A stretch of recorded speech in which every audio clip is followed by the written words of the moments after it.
परस्परं कथयन्तश्च मां नित्यं तुष्यन्ति च रमन्ति च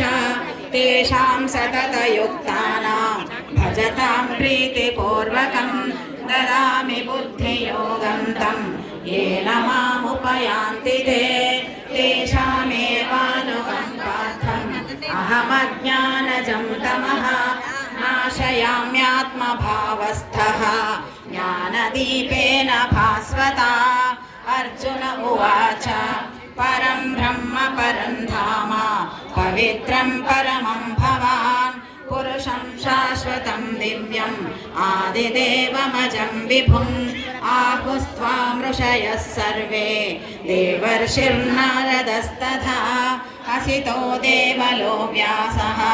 स्वयं चैव ब्रवीषि मे सर्वमेतद्रुतं मन्ये यन्म